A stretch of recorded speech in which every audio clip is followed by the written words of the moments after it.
తండ్రి అయిన దేవునికి క్రీస్తు వారి పక్షాన వందనాలు తెలియజేసుకుంటున్నానండి. అదేవిధంగా కూడి వచ్చినటువంటి మీ అందరికి కూడా ప్రభు నామమున వందనాలు. ప్రభునందు ప్రియులారా, ఈరోజు మనం పరిశుద్ధ గ్రంథంలోంచి పేతురు రాసినటువంటి మొదటి పత్రిక,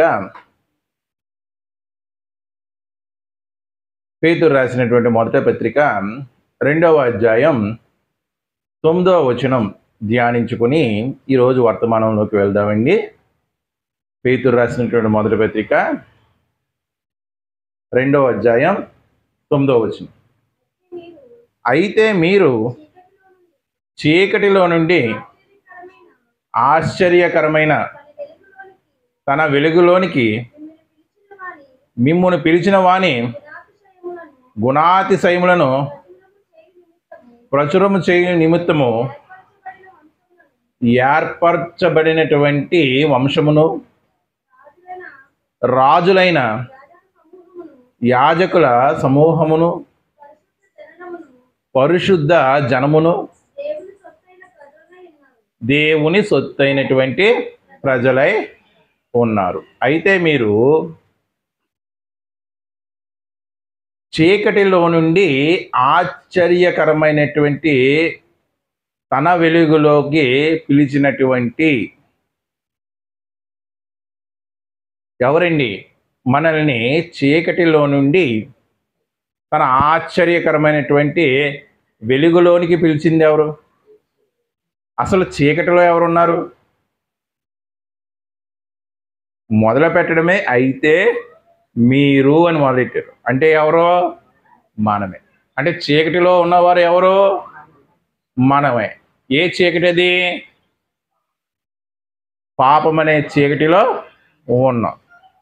అటువంటి పాపం అనే చీకటిలో ఉన్నటువంటి మనల్ని తన ఆశ్చర్యకరమైనటువంటి వెలుగులోనికి పిలిచారంట. ఎవరు?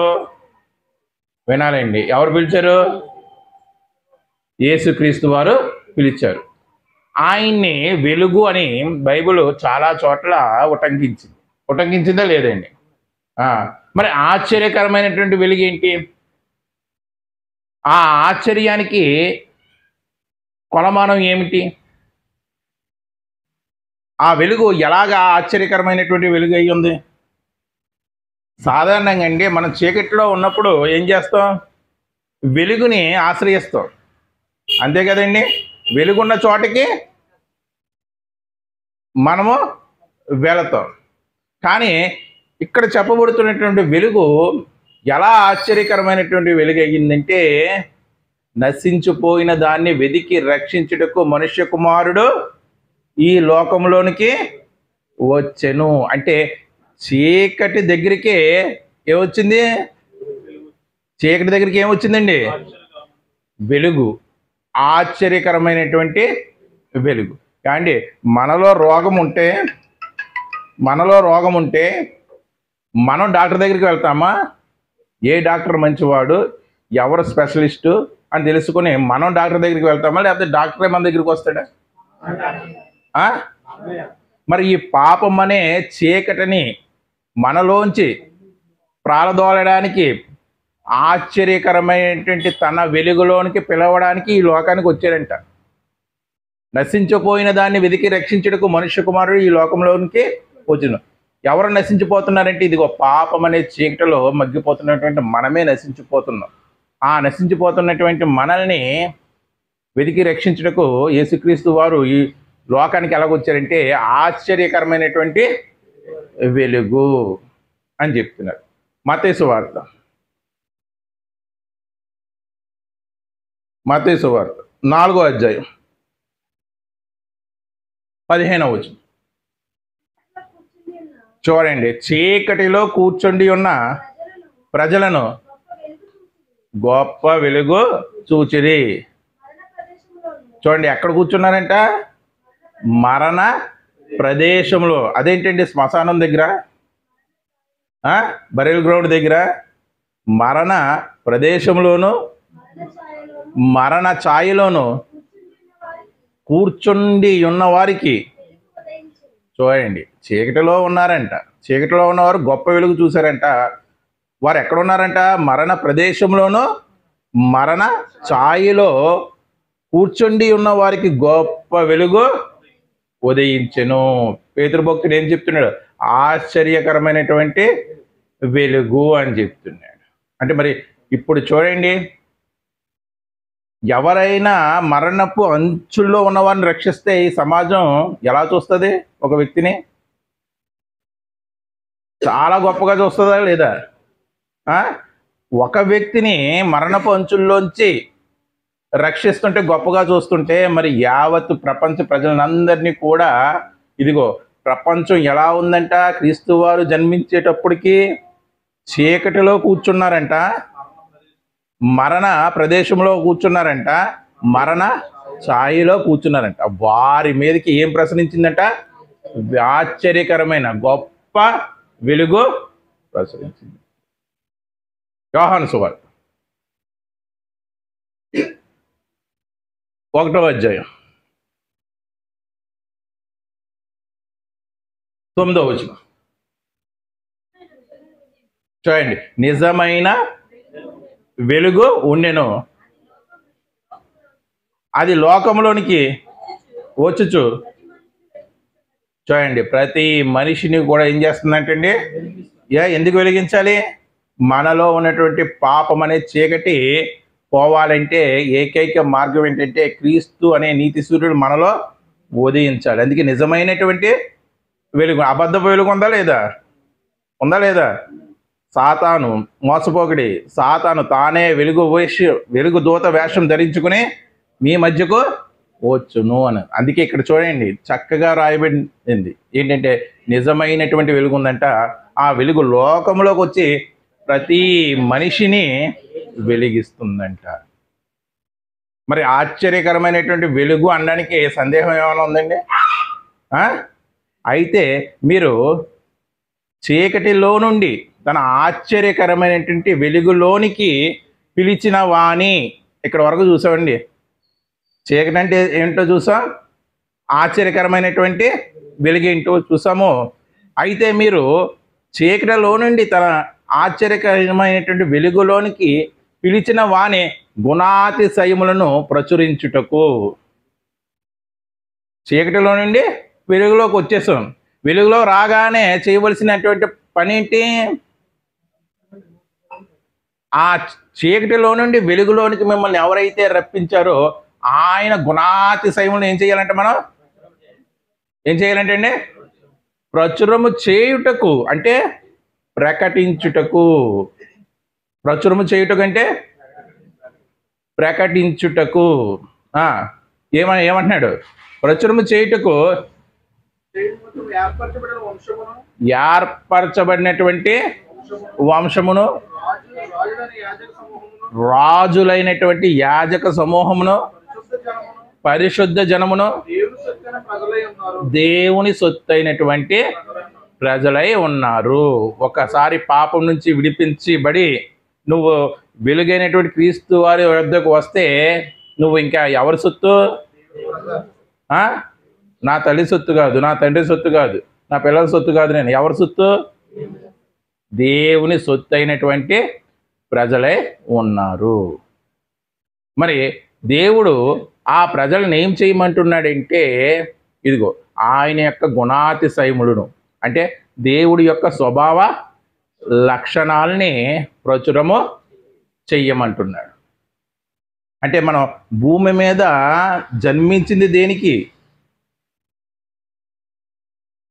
దేనికండి?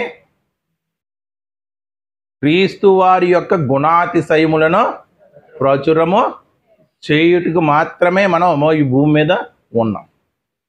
మనకి సాధారణంగా 2 డ్యూటీస్ ఉంటాయి. ఒకటి, ఏదైనా పనిపాట చేసుకుంటూ, లేకపోతే ఉద్యోగం చేసుకుంటూ, వ్యాపారం చేసుకుంటూ మన కుటుంబాన్ని పోషించవలసినటువంటి బాధ్యత. రెండోది హెవెన్ డ్యూటీ, పరలోకపు విధి.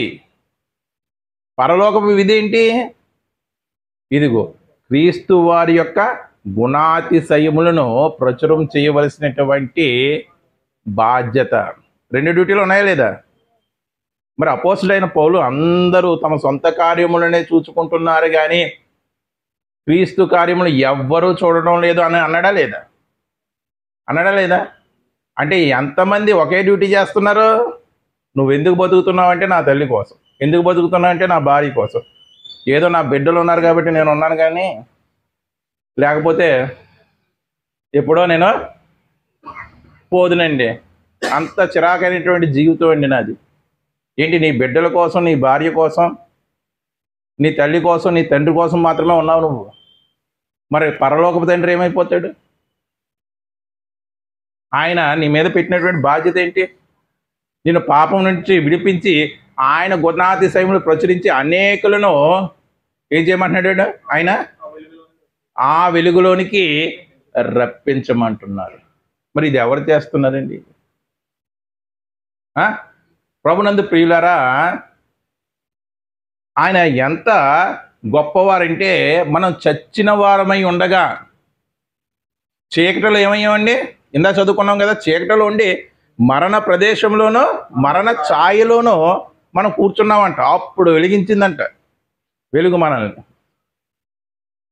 ఎఫెసీ పత్రిక 2వ అధ్యాయం 1వ వచనం.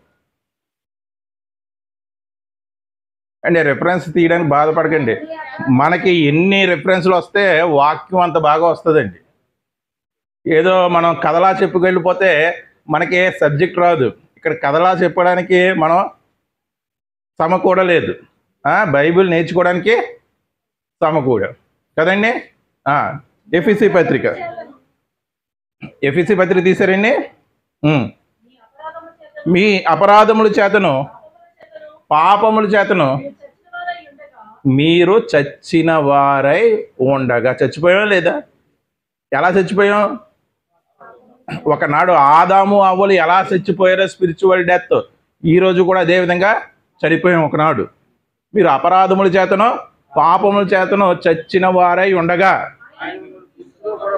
అదిగో ఆ ఆశ్చర్యకరమైనటువంటి వెలుగు, ఆ గొప్ప వెలుగు మన మీద ప్రసరించి ఏం చేసిందంట? క్రీస్తుతో కూడా మనల్ని, ఆ క్రీస్తు అనే వెలుగు మనల్ని ఏం చేసిందండి? బ్రతికించింది. అండ్ ఈ లోకంలో ఎవరైనా ఒక ప్రమాదం నుండి ఎవరినన్నా రక్షిస్తే ఆ రక్షించబడినటువంటి వ్యక్తి పలికేటువంటి మాట ఏంటంటే, నా శేష జీవితం అంతా కూడా నీకే అంకితం అంటావా లేదండి? నన్ను ఇంత గొప్ప ఆపద నుండి తప్పించావు, నన్ను ఇంత గొప్ప ఆపద నుండి కాపాడావు, కాబట్టి నా శేష జీవితం నీకే అంకితం, నా శేష జీవితం అంతా కూడా నీకే ఊడిగో చేస్తాను. మరి క్రీస్తు వారు కూడా మనల్ని అపరాధముల చేతను పాపముల చేతను చచ్చిన వారై ఉండగా మనం బ్రతికించారా లేదా? రాయబడి ఉందా లేదా? చదివామా లేదా? మరి మన శాస్త్ర జీవితం ఎవరికి? కుటుంబానికా? కుటుంబానికి జీవితం ఇవ్వద్దని నేను అంటలేదు. కుటుంబమే జీవితం అయిపోకూడదు. దేవుడు ఏం చెప్పాడు? కుటుంబాన్ని పోషించుకోవాల్సినటువంటి బాధ్యత ప్రతి విశ్వాసది అని చెప్పాడు. కానీ కుటుంబమే ఏమైపోకూడదు? జీవితం అయిపోకూడదు. ఆయన గుణాతిశయములు ప్రచురం చేయవలసినటువంటి బాధ్యత, విధి, కర్తవ్య నిర్వహణ నీ మీద ఉన్నాయి. ఏమండి, ఏదైనా ప్రచురం చేయాలంటే ఎలా చేస్తాం? ఒక న్యూస్ని మనం ప్రచురించాలి అంటే ఏం చేస్తాం చెప్పండి?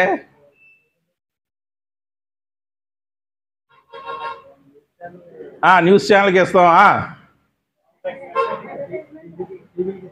టీవీలకి ఇస్తాం, అడ్వర్టైజ్మెంట్కి ఇస్తాం,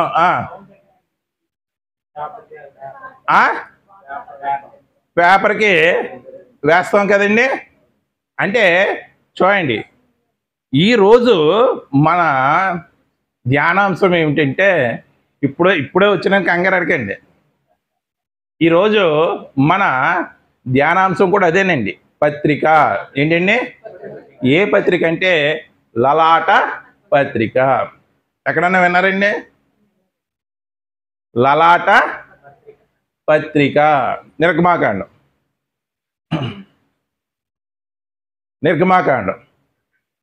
13వ అధ్యాయం 16వ వచనం. బహు కాదమ్మా, బాహుబలము చేత యెహోవా మనలను ఐగుప్తులో నుండి, చూడండి ఎవరినండి, బాహుబలము చేత యెహోవా ఒకరిని ఐగుప్తులో నుండి రప్పించారంట. ఐగుప్తులో నుండి రప్పించడం అంటే ఐగుప్తు దాస్యం, ఐగుప్తు అనే చీకటి, ఐగుప్తు అనే మరణం నుండి రప్పించారంట. ఎవరిని రప్పించారు? ఎవరిని రప్పించారండి? ఇశ్రాయేలీయుని రప్పించను కనుక ఆ సంగతి నీ చేతి మీద, చూడండి, నీ చేతి మీద సూచనగాను నీ కన్నుల మధ్య లాలాట పత్రికగాను ఉండవలెను. ఒక్కసారి మరలా చదవండి, కనుకాన దగ్గర నుంచి. ఆ సంగతి నీ చేతి మీద, చేతి మీద సూచనగా ఉండాలంటండి. ఏ సంగతి? ఏ సంగతి అండి? ఐగుప్తు బానిసత్వం నుండి ఇశ్రాయేలుని విడిపించినటువంటి విధానం, ఆ గొప్ప క్రియ ఇశ్రాయేలుకి ఎలా ఉండాలంట? చేతి మీద సూచనగా ఉండాలంట. చేతి మీద సూచనగా ఉండడం అంటే ఏంటి? చేతి మీద సూచనగా ఉండడం అంటే ఏంటండి? Friendship band కట్టుకోవాలా? రేడియేషన్ రాకుండా ఏ బ్యాండ్లు ఉంటున్నాయి కదా, అవి కట్టుకోవాలా? మరి చేతికి సూచనగా ఎలా ఉంటాయి? ఈ చేతులతో మనం దేవుడు పని చెయ్యడమే అది సూచన. నీ చేతికి 24 గంటలు ఏది సూచిస్తూ ఉండాలి అంటే దేవుడు పనే, దేవుని వాక్యమే, దేవుని విధే నువ్వు చెయ్యాలని. ఇదిగో నిన్ను విడిపించాడు కదా, ఆ విధానాన్ని జ్ఞాపకం చేసుకుంటూ నీ చేతులతో నువ్వేం చెయ్యాలంటే దేవుని పని చెయ్యాలి. నీ చేతుల మీద సూచనగాను, చూడండి, నీ కన్నుల మధ్య లలాట పత్రికగాను ఉండవలెను అని చెప్పాను. లలాటము అంటే ఏంటండి? లలాటము అంటే ఏంటండి? లలాటము అంటే నుదురండి. ఏంటండి? కన్నుల మధ్య అన్న స్పెసిఫిక్గా ఒక ప్లేస్ చెప్పారు కదండి. అంటే లలాటము అంటే నుదురు, అంటే మనం నుదురే పత్రిక అయిపోవాలంట. ఏంటండి? నుదురే యేసు రక్షకుడు అని ఇక్కడ ఏం చేసుకోలే, లలాట పత్రికగాను ఉండవలెను అని అన్నాడు కదా.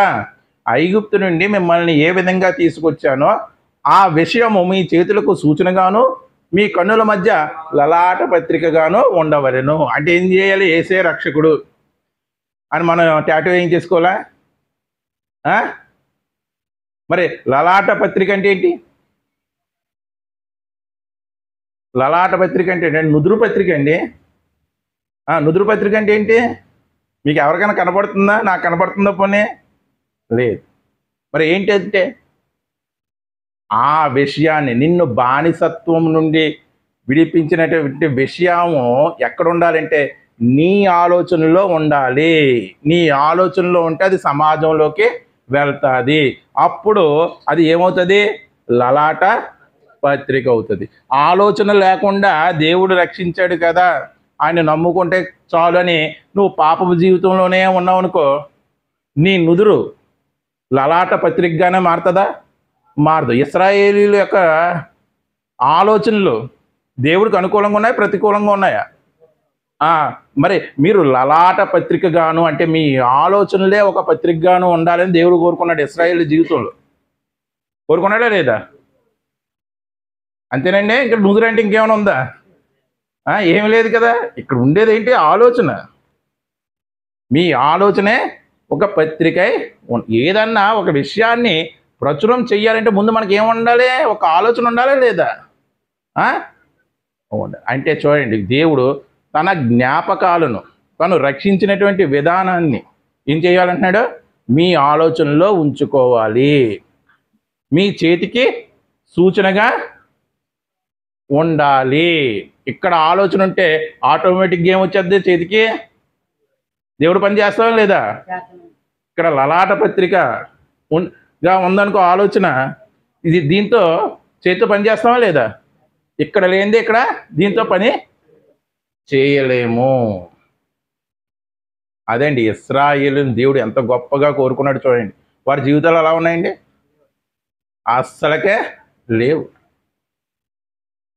దేవుడు ఎప్పుడు కూడా తన 24 గంటలు జ్ఞాపకం చేసుకోవాలని కోరుకుంటాడండి. మనం దేవుడిని జ్ఞాపకం చేసుకోం కానీ ఆయన చూడండి లలాట పత్రికగా ఉండాలంటే మీ ఆలోచనలన్నీ కూడా నన్ను జ్ఞాపకం చేసుకుంటూ ఉండాలి. మీ ఆలోచనలన్నీ కూడా నన్ను ప్రచురం చేసే విధంగా ఉండాలి. ఇందాక పేతురు పత్రికలో కూడా అదే కదా చదువుకున్నాం. గుణాతిశయములను ప్రచురం చేయుటకు మనం దేవుని సొత్తు అయినటువంటి ప్రజలే ఉన్నాం. ఏమండి పత్రిక అంటే ఏం చెయ్యాలి? ప్రింట్ చేసి అలా గదిలో పెడితే ఏమవుద్ది? ఏమవుద్దండి? ఏమన్నా ఉపయోగం ఉంటుందా? మరి మనమే పత్రిక మనము నేర్చుకుని అలాగా ఒక చోటే పరిమితం అయిపోతే దేవుడి ఉద్దేశం ఏమవుతుంది? చెడిపోద్దా లేదా? చెడిపోద్దా లేదండి? మనము న్యూస్ పేపర్ ప్రింట్ చేసి ఆ రోజు రిలీజ్ చేయకుండా అలాగే ఉంచేసామనుకో, న్యూస్ ప్రజల్లోకి వెళ్తుందా? న్యూస్ పేపర్ అంటే ఫుల్ ఫామ్ ఏంటండి? NAWS, north west, west north, east west south. అంటే 4 దిక్కులు, 4 దిక్కులు. Past and present, early report. Past and present, early report అంటే 4 దిక్కులు, తూర్పు పడమర ఉత్తరం దక్షిణం ఏ సంగతులు అయితే ఉన్నాయో ఆ సంగతులు ఎటువంటి సంగతులు అంట?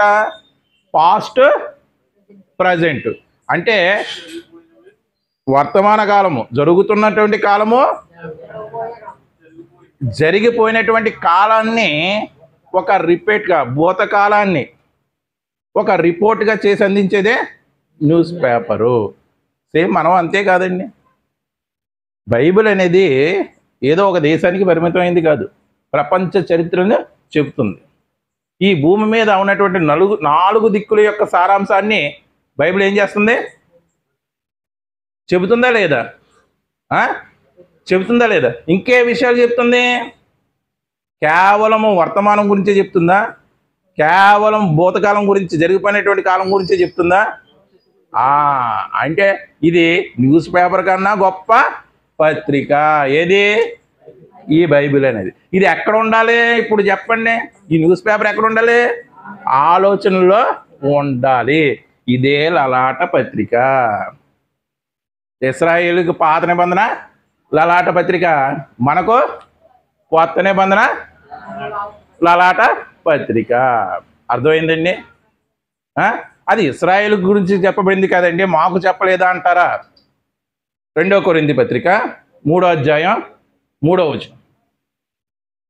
2 కొరింథీ పత్రిక అర్థమవుతుందండి? 2 కొరింథీ పత్రిక 3వ అధ్యాయం 3వ వచనం. రాతి పలకల మీద కానీ సిరాతో కానీ రాయబడక మెత్తని హృదయములు అను పలకల మీద జీవము గల దేవుని ఆత్మతో, చూడండి, మెత్తని హృదయముల మీద రాయబడిందంట. మా పరిచర్య మూలముగా చూడండి ఏమై ఉన్నామంటండి మనం? మెత్తని హృదయముల మీద రాయబడినటువంటి క్రీస్తు పత్రికై ఉన్నారని మీకు తేటపరచబడుచున్నారు. ఇశ్రాయేలీయులు లలాట పత్రిక అయ్యారు, మనము మెత్తని హృదయముల మీద రాయబడినటువంటి క్రీస్తు పత్రిక. మనం హృదయం అంటే ఏం చెప్పాను? ఇక్కడ కాదు. హృదయం అంటే ఆలోచన, ఆలోచన అంటే మైండే. అంటే ఆలలాటి పత్రిక, క్రీస్తు పత్రిక ఒకటా కాదా? మనం ఏమై ఉన్నామో? క్రీస్తు పత్రికై ఉన్నాము. మరి ఏ పత్రిక అండి? ఇప్పుడు మనం అందరూ కూడా ఎవరో క్రీస్తు పత్రికలమే. మరి ప్రచురం చేస్తున్నామా? ఆయన గుణాతిశయములు ప్రచురం చేస్తున్నామా? అంటే చెయ్యవలసినటువంటి డ్యూటీ మనం చేయడం లేదు. మోకాలు వేసేసి ప్రభువా పరలోకంలో ఇచ్చే నాకు, పరలోకంలో ఒక మూలైనా సరే నాకు భర్త కన్ఫర్మ్ చేసే అంట. అండి మిమ్మల్ని మీరు ఎవరన్నా పనిలో పెట్టుకుంటే వాళ్ళు పని చేయకపోతే జీతం ఎత్తారు మీరు? మరి క్రీస్తు వారు కూడా ప్రతి వాని క్రియకు సంబంధించినటువంటి జీతం నా దగ్గర ఉంది, ఆ జీతంతో నేను వస్తున్నాను అని అన్నారా లేదా? మరి డ్యూటీ చేయకపోతే శాలరీ ఎలా వస్తుంది? మనది ఎటువంటి డ్యూటీ? News paper duty. ఆ న్యూస్ పేపర్ని ఏముండాలి? క్రీస్తు వారి యొక్క గుణాతిశయములు ఉండాలి. ఆయన ఎంత గొప్పవాడో, ఆయన గొప్ప సంపన్నుడై ఒక దరిద్రుడి కింద ఈ భూలోకానికి ఎలా వచ్చారో, అంతే కదండి? అలా ఉందా లేదా? ఆయన సంపన్నుడే ఈ భూలోకానికి వచ్చాడో మనల్ని ఐశ్వర్యం వంతులను చేయడానికి ఆయన దరిద్రుడాయను అని రాయబడి ఉంది. ఒక దరిద్రుడిగా ఆయన ఎందుకో నీ కోసం నా కోసం ఆ సంపన్న స్థితిలో నుంచి దేవుడితో సమానంగా ఉండటం అనే భాగ్యం నుండి ఆయన ఏం చేశారంటే మన కొరకు ఈ భూమి మీదకు వచ్చి తన ప్రాణాన్ని అర్పించి మనలందరినీ కూడా పాపం నుండి రక్షించారు. ఎలాగా? తన రక్తం ద్వారా. పాప ప్రక్షాళన ఎలా జరిగిందండి?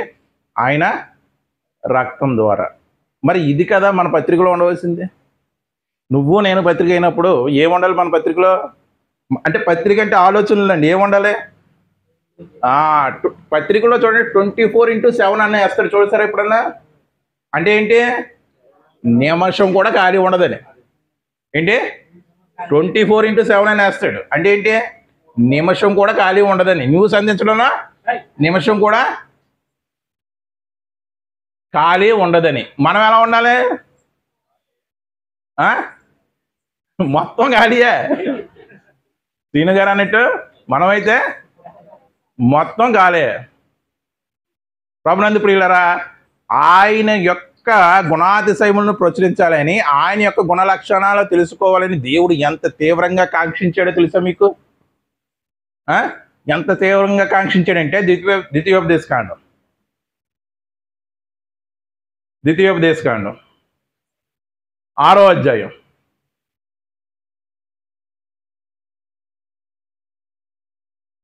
6వ వచనం. నేడు నేను మీకు ఆజ్ఞాపించిన ఈ మాటలు నీ హృదయంలో ఉండవలెను. చూడండి, నీవు నీ కుమారులకు చూడండి, ఒక్కసారి ఆగండి అండి. ఒకటి మరొకరికి అభ్యసింప చెయ్యాలి. ఒక విషయం మరొకరికి అభ్యసింప చెయ్యాలి అంటే సింపుల్గా మాట్లాడుకుంటే, ఒక విషయం ఒకరికి నేర్పించాలంటే ముందు ఆ విషయంలో నేను ఏమై ఉండాలి? ఆ విషయం పరిజ్ఞానం కలిగినటువంటి వ్యక్తే ఉండాలి. మనం ఎలా ఫెయిల్ అయిపోతున్నామో చెప్తున్నాను చూడండి. ఎలా ఫెయిల్ అయిపోతున్నామో చెప్తున్నాను చూడండి. వాటిని మీ పిల్లలకు అభ్యసింపజేసి చూడండి, నీ ఇంట కూర్చున్నప్పుడును, త్రోవను నడిచినప్పుడును, పండుకున్నప్పుడును, లేచినప్పుడును వాటిని గురించే మాట్లాడవలెను. చాలండి, వాటిని గురించే మాట్లాడడం. ఎప్పుడు? పండుకున్నప్పుడు, లేచినప్పుడు, కూర్చున్నప్పుడు, త్రోవను నడుచున్నప్పుడు. అంటే ఏంటి అర్థం? 24/7 అంటే ఖాళీ లేకుండా నీ పిల్లలకు నువ్వేం చెయ్యాలంటే దేవుని యొక్క మాటలు అందించాలి. మరి ఎప్పుడు అందించగలమండి? ఎప్పుడు అందించగలం? మనం నేర్చుకున్నప్పుడు. మనమే నేర్చుకోకపోతే వాళ్ళకేం చెప్తాము? ఫెయిల్ అయిపోతున్నావా లేదా? మరి ఇది దేవుడు మన మీద పెట్టినటువంటి బాధ్యత కదా? బాధ్యత కాదండి. బాలుడికి నడవలసినటువంటి త్రోవను వాడికి నేర్పము. పెద్దవాడైనప్పుడు వాడు దాని నుండి. మరి ఈ ద్వితీయోపదేశకాండం 6:6లో చెప్తుంది ఏంటి? మొదట నువ్వు నేర్చుకొని నీ పిల్లలకు అది అభ్యసింపజేయాలి. ఎలా అభ్యసింపజేయాలి? ఇప్పుడు మనం స్కూల్కి కాలేజీకి పంపించేస్తున్నాం కదా 24/7. పంపించేస్తున్నాం లేదా? అసలు వీడు ఇక్కడ ఉండకపోతే బాగుండు. పొద్దున్న 6 వెళ్ళి సాయంత్రం 12 వచ్చే స్కూల్ ఏదన్నా ఉంటే బాగుండు, లేకపోతే కాలేజీ ఏదన్నా ఉంటే బాగుండు అనే మైండ్ సెట్లోకి వచ్చారా లేదా? పేరెంట్స్ వచ్చారా లేదా? వచ్చేసారు. దేనికి? అంత తీవ్రంగా వాడికి చదువు రావాలని, వాడు అంత ప్రయోజకుడు అవ్వాలి. మరొక కారణం ఏంటంటే వాడు భరించలేక. మెయిన్ ఉద్దేశం ఏంటంటే వాడు ప్రయోజకుడు అవ్వాలని. ఒక తండ్రిగా ఒక తల్లిగా నువ్వు అంత సమయం చదువుకి పిల్లల్ని కేటాయింపజేస్తున్నప్పుడు మరి ఈ చదువు కోసం ఏమైంది? మరి పరలోకపు తండ్రి కూడా అదే కోరుకుంటున్నాడు కదా. పరలోకపు తండ్రి కూడా ఏం కోరుకుంటున్నాడు? 24/7 అంటున్నాడా లేదా? చెప్పండి, అంటున్నాడా లేదా?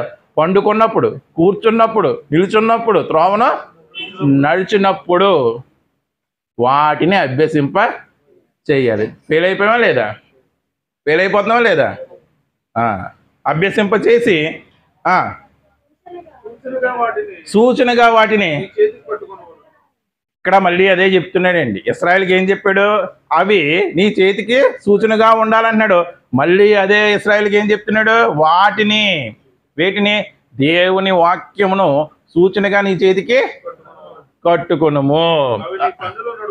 అవి నీ కన్నుల నడుమ. అద్దుగోండి, మళ్ళీ వచ్చేసాడు. ఇక్కడికే వచ్చేసాడు. మళ్ళీ కన్నుల నడుమ వాక్యం ఎలా ఉందంట? ఎలా ఉండాలంట? వాసికము అంటే పెళ్ళికి తయారు చేస్తారు. ఎంత తయారు చేసినా ఇది కట్టకపోతే పెళ్ళికి అలా రాలేదు అనేవారు పూర్వం కదా. వాక్యం కూడా అంత హైలైట్గా ఉండాలి. నీ ఆలోచనలో అంత ఉన్నత స్థాయిలో ఉండాలి. ఎంత ఉన్నత స్థాయి అంటే నిన్ను చూడగానే నీ ఆలోచనలు ఏం కనబడాలి? ప్రతి ఒక్కరికి దేవుని వాక్యం. అందుకే ఏమంటున్నాడు? నీ కన్నుల నడుమ అది బాసికముగా. పెళ్లి కొడుకును పెళ్లి కూతురుని చూసినప్పుడు ఫస్ట్ మనకి కనపడేది ఏంటండి? బాసికమే కదా, ఇక్కడే కదా. అంటే మన ఆలోచనలో దేవుడు ఆ విధంగా మనం చూపించాలి. మన ఆలోచనలో దేవుణ్ణి సమాజానికి ఆ విధంగా చూపించాలి. అంటే మనం అందరం కూడా ఏమై ఉన్నామంటే ఇదిగో క్రీస్తు యొక్క పత్రికై ఉన్నాము. మరి ఈ పత్రిక సరిగ్గా పనిచేయకపోతే ఏం చేస్తాడు దేవుడు? మూసేస్తాడా లేదా? చాలా పత్రికలు కనుమరుగైపోయా లేదా? ఎన్నిసార్లు గద్దించినను మరి లోబడిన వాడు హఠాత్తుగా ఏమవుతాడంట? మరణిస్తాడంట. క్రీస్తు అనే నీ పత్రిక సరిగ్గా పనిచేయలేదనుకో, ఆ పత్రిక మీద ఎవరు రాసుకుంటాడో ఇంకోటి ఉన్నాడు. అప్పుడు మనం ఎలా మారిపోతాం? అపవాది పత్రికలు అయిపోతాం. అందుకే మీరు మీ తండ్రి యొగు అపవాది సంబంధులు. అంటే ఇప్పుడు చూడండి, క్రీస్తు పత్రికగా ఎంతమంది ఉన్నారో అపవాది పత్రికలుగా ఎంతమంది ఉన్నారు ఈ లోకంలో. విశ్వాసులలో సైతం కూడా అపవాది పత్రికలుగా ఉన్నారా లేదా? ఈరోజు అబద్ధపు బోధలు పేటరేగిపోతున్నాయంటే అవన్నీ ఏంటి? అబద్ధపు పత్రికలే. అటువంటి అబద్ధ పత్రికలన్నింటినీ కూడా మనం తుత్తునీయులుగా చెయ్యాలంటే వాటిని ఇదిగో నిజమైనటువంటి క్రీస్తు పత్రిక ఉండాలి. మరి అలా ఉండాలంటే నీ ఆలోచనలో ఏముండాలంటే ఖచ్చితంగా దేవుని యొక్క వాక్యం ఉండాలి. అది నీ కన్నులకు బాసికంగా ఉండాలి. నీ నుదుట లలాట పత్రికగా ఉండాలి. అదే కోరుకుంటున్నాడండి దేవుడు. అదే కోరుకుంటున్నాడు. అలా ఆ పని చెయ్యని నిన్ను దేవుడు ఏం చేస్తున్నట్టే ఇదిగో ఈ సృష్టిని చూపించి నీకు బుద్ధి చెప్తున్నాడు. ఇదిగో ఎలా బుద్ధి చెప్తున్నాడంటే ఒక్కసారి చూడండి. ఎలా దేవుడు మనకి ఇదిగో క్రీస్తు పత్రిక ఉండవలసినటువంటి మనము ఆయన యొక్క గుణాతిశయములను ప్రచురం చేయకపోతే ఆయన ఎలా బుద్ధి చెప్తున్నాడు చూడండి. కీర్తన గ్రంథం 19వ సంకీర్తన 1వ వచనం. కీర్తనల గ్రంథం 19వ సంకీర్తన 1వ వచనం. ఆకాశములు దేవుని మహిమను వివరించుచున్నవి, అంతరిక్షము వాని చేతి పనిని ప్రచురం చేయుచున్నవి, పగటికి పగలు బోధ చేస్తున్నవి, రాత్రికి రాత్రి జ్ఞానం తెలుపుచున్నది. వాటికి భాష లేదు, మాటలు లేవు, వాటి స్వరము వినపడవు. చూడండి, ఆకాశములు దేవుని మహిమను ఏం చేస్తున్నాయంట? వివరిస్తున్నాయంట. అంతరిక్షం ఏం చేస్తుందంట? ఆయన చేతి పనిని ప్రచురము. ఆకాశం దేవుని యొక్క మహిమను ఎలాగా వివరిస్తుందండి మనకి? ఆకాశము దేవుని యొక్క మహిమను ఎలా వివరిస్తుంది? వర్షం కురిపించడం ద్వారా.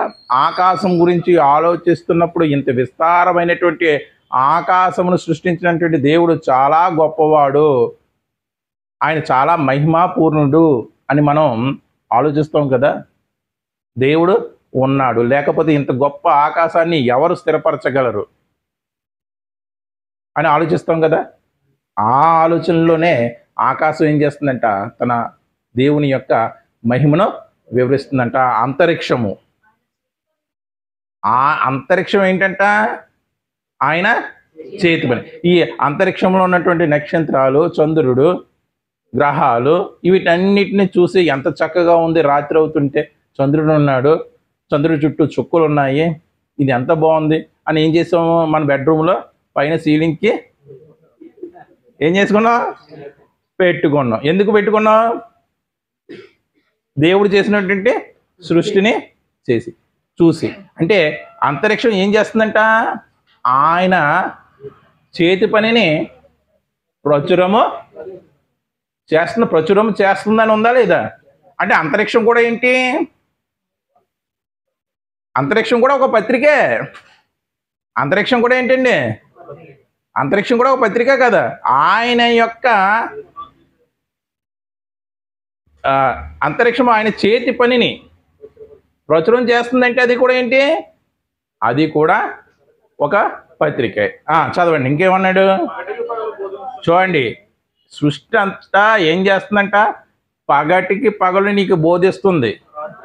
ఇదిగో, దేవుడు మమ్మల్ని మొదటగా సృష్టించి మమ్మల్ని డ్యూటీలో పెట్టాడు. ఇప్పటి వరకు కూడా ఆయన పనిలో నుండి మేము వైదొలగలేదు. ఇదిగో, బుద్ధిహీనుడు అయినటువంటి నువ్వు దేవుని పనిని మరిచి ఇదిగో అపవాది పని చేస్తున్నావని పగటికి పగలు నీకు బోధిస్తుందంట. అది రాత్రికి రాత్రి జ్ఞానం వివరిస్తుందంట. చూడండి, చక్కని వెన్నెల రాత్రి ఆరు బయట మనం పడక వేసుకుని పడుకుంటే పైకి చూడగానే ఎంత గొప్పగా ఉంటుంది. ఇంత గొప్ప నక్షత్రాలను, చంద్రుణ్ణి, చుక్కలను, వీటినన్నిటిని చేసింది ఎవరంటే దేవుడే అని రాత్రికి రాత్రి మనకి ఏం చేస్తుందంట? అది జ్ఞానం వివరిస్తుందంట. జ్ఞానం వివరిస్తుందంట. అంటే ఈ సర్వ సృష్టి కూడా క్రీస్తు వారి గుణాతిశయమును ప్రచురించడానికి. ఎందుకంటే ఈ సర్వ సృష్టికి కర్త ఎవరు? సర్వ సృష్టిని చేసింది ఎవరు? కలిగి ఉన్నది ఏది కూడా ఆయన లేకుండా. అంటే ఈ సృష్టి అంతా కూడా ఆయన ప్రచురం చేయడానికే ఉంది. మళ్ళీ వీటికి క్వాలిఫికేషన్ ఉందంటే ఏంటి? వాటికి ఏం లేదు, భాష లేదు. ఏం లేవంటండి? భాష లేదంట, మాటలు లేవంట, వాటి స్వరం వినపడదంట. అంటే స్వరము ఇచ్చినటువంటి మనము సువార్త చేయవలసినటువంటి వారమై ఉన్నాం. దేవుని యొక్క గుణాతిశయములు ప్రచురించవలసినటువంటి వారమై ఉన్నాం. మనం ప్రచురించకుండా ఒక మోగవాడు ప్రచురిస్తుంటే దేవునికి మనకి ఎలా ఉంటుంది? బాధగా ఉంటుందా? సిగ్గు వస్తుంది. ఫస్ట్ సిగ్గు వస్తుందా రాదా? అప్పుడు తర్వాత బాధ వస్తుంది. అయ్యో నేను చేయలేకపోతున్నాను. ఒక మూగవాడే, వాడికి స్వరము లేకపోయినా, వాడికి మాట లేకపోయినా, వాడి స్వరం వినపడకపోయినా ప్లకార్డ్ పట్టుకొని ఉంచుంటున్నారు కదా. వీడు దేవుడి యొక్క గుణాతిశయంలో సమాజంలో ప్రచురించే క్రీస్తు పత్రిక ఉన్నాడు. స్వరం ఇచ్చినటువంటి నేను నా యొక్క జీవితం ఏంటి అని ఒక ఆలోచన వస్తుందా లేదా? అందుకే వాటికి స్వరం ఇవ్వలేదు. దేనికి? అంతరిక్షానికి, ఆకాశానికి దేవుడు ఈ సర్వ సృష్టికి ఏమి ఇవ్వలేదు? స్వరము ఇవ్వలేదు. సామెతల గ్రంథం 6వ అధ్యాయం 6వ వచనం. సామెతల గ్రంథం 6వ అధ్యాయం 6వ వచనం. సోమరి చీమల యొద్దకి వెళ్ళుము, వాటి నడతను కనిపెట్టి. అదిగో సోమరి ఏ విషయంలో సోమరి? ఆయన యొక్క గుణాతిశయములు ప్రచురం చేయ విషయంలో సోమరులు. సోమరి చీమల యొద్దకు వెళ్ళుము, వాటి నడతలను. ఏంటి చీమల యొక్క నడతలు? వాటికి ఒక ఏముంటుంది? క్రమం ఉంటుంది. చీమలకి ఏమైనా కాపరు ఉన్నాడా? మరి అంత క్రమం ఎలా వచ్చింది? రాబోయే వర్షాకాలాన్ని అవి ముందుగా పసిగట్టి ఏం చేస్తుంది? ఆహారాన్ని ముందుగానే సమకూర్చుకుంటుంది. అందుకే వాటి నడతలను కనిపెట్టుము, వాటి నడతలను కనిపెట్టి జ్ఞానం తెచ్చుకొనుము.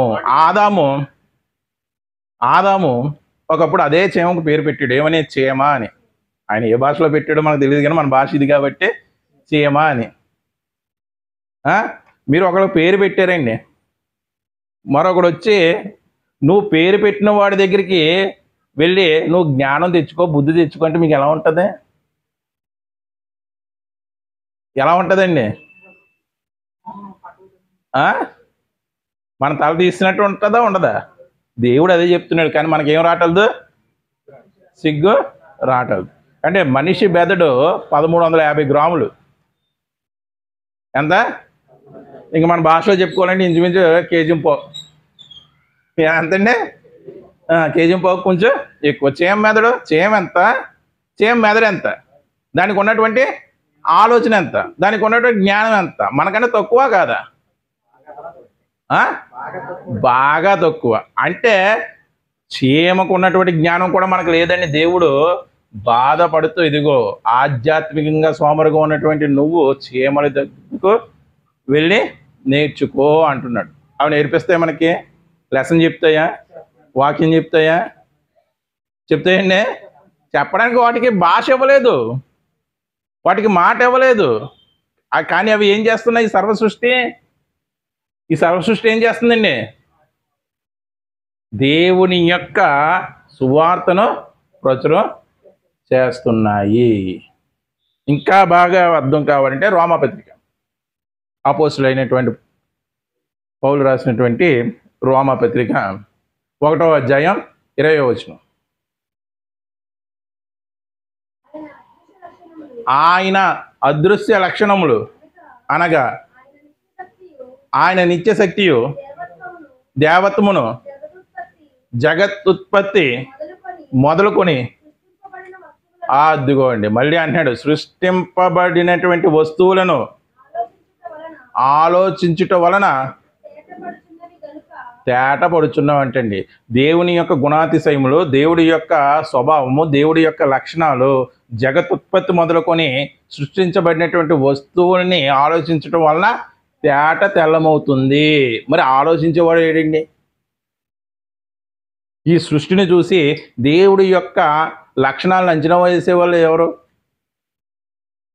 అసలు ఈ సృష్టి, ఈ ప్రపంచమే, ఈ విశ్వమే దేవుడి యొక్క సృష్టి కాదనే వాళ్ళు ఉన్నారు. ఇంకా ఉన్నారా లేదా?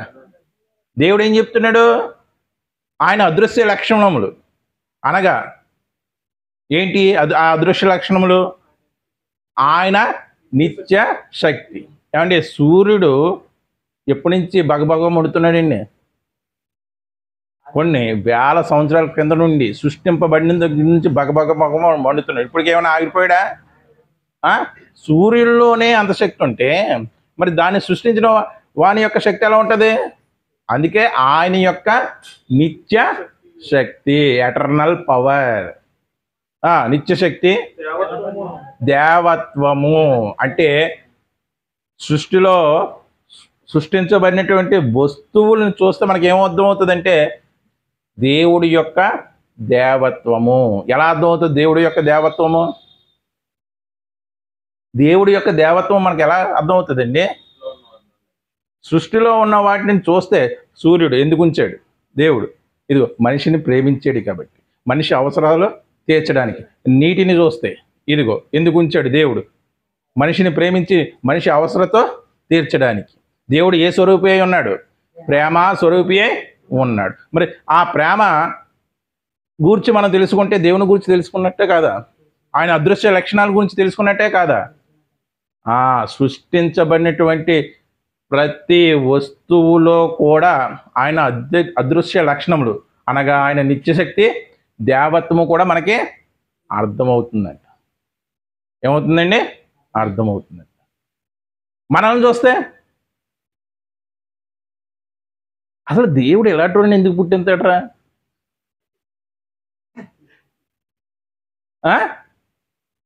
దేవుడు నిన్ను సృష్టించినప్పుడు కొత్త పక్కకి ఇలాగా జరిగి ఉంటాడు, నువ్వు పొరపాటున వచ్చేసి ఉంటావు భూమి మీదకి.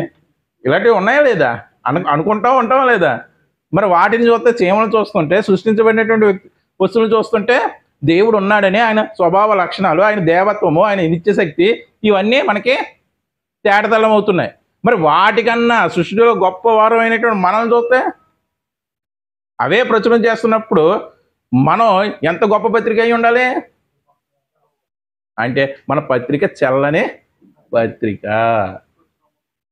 ప్రచురములో లేనిది. అపవాది ఎప్పుడో కూడా దానికి ఏం చేసాడు? మన ప్రింటింగ్ ప్రెస్ రిపేర్కి వచ్చేసింది. ప్రింటింగ్ ప్రెస్ ఏమైంది? మందే బ్యాన్ చేసి అటువంటి పత్రికలు అయిపోయి ఉన్నాం. చదవండి.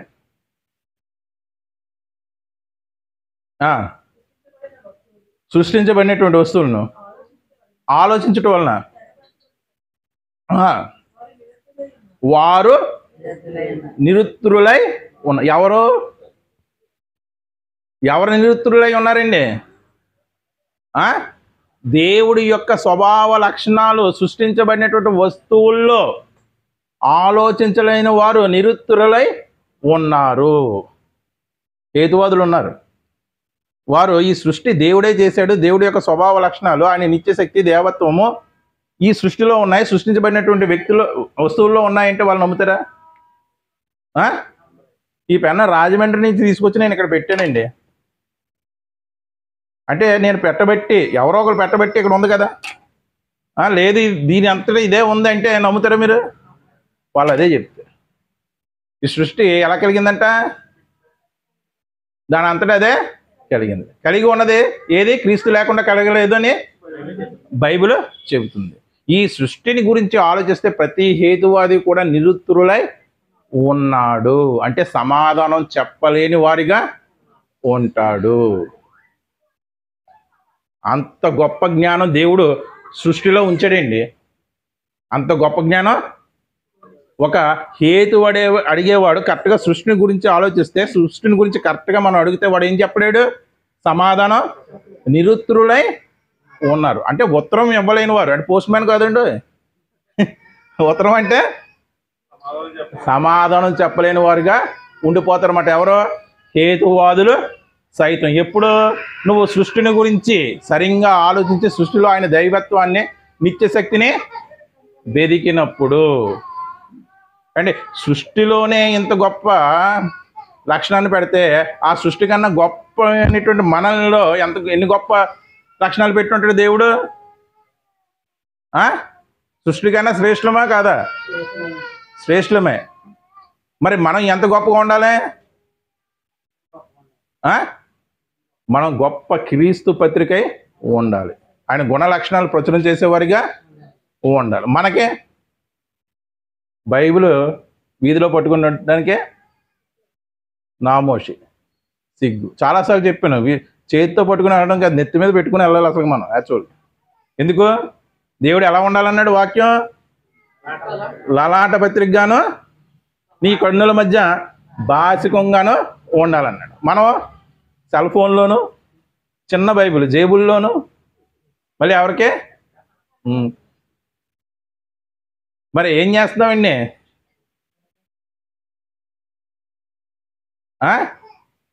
ఏం చేస్తున్నాం? ఎటువంటి జ్ఞానం అంటే ఇది ఒక హేతువాదిని కూడా నిరుత్తరుగా చేయవలసినటువంటి జ్ఞానం. అంత గొప్ప జ్ఞానం దేవుడు నీలో ఉంచాడు. అంత జ్ఞానవంతుడైనటువంటి క్రీస్తు చేత నువ్వు బతికించబడ్డావు. నీ శాశ్వత జీవితం కూడా అంతా ఎవరై ఉండాలి? దేవుడై ఉండాలి. ఆయన యొక్క గుణ లక్షణాలను ఎక్కడ ఉంచాలి? నువ్వు నీ ఆలోచనలో గొప్పగా ఉంచాలి. అంటే మనం అందరం కూడా ఎవరో మూయబడిన క్రీస్తు పత్రికలమా, తెరచి ఉంచబడినటువంటి క్రీస్తు పత్రికలమా? అదే మన అంతరాత్మే చెప్తుంది. మన మనస్సాక్షిని ప్రశ్న వేసుకుంటే మన మనస్సాక్షే చెబుతుంది.